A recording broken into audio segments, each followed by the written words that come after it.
How to enable autoplay on Disney Plus. Welcome back to the channel, and let's jump right into the video.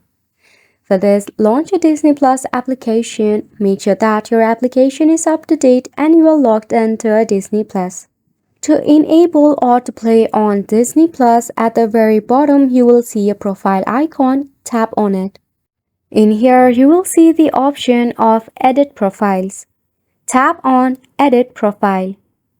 Now, select your profile. Now in here, you will see this option of autoplay. To enable the autoplay option, all you have to do is just tap on the button to enable your autoplay option. Now once you enable your autoplay, you will allow the next video in a series to play automatically.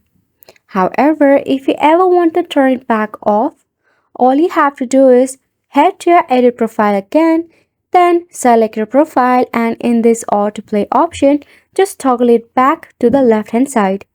Once you do this, you will disable your autoplay and as well as disable the automatic playing of the next video in a series. Isn't it simple? So make sure to go ahead and give this a try. However, if you face any of the difficulty regarding this process, check your Wi-Fi connection first and foremost. If not, check for any update available for your Disney Plus. Once you check on that, make sure to clear cache once in a while of your application. This will help to resolve any of the bug or a glitch issue. And that is all for this video as well. Thank you so much for tuning in.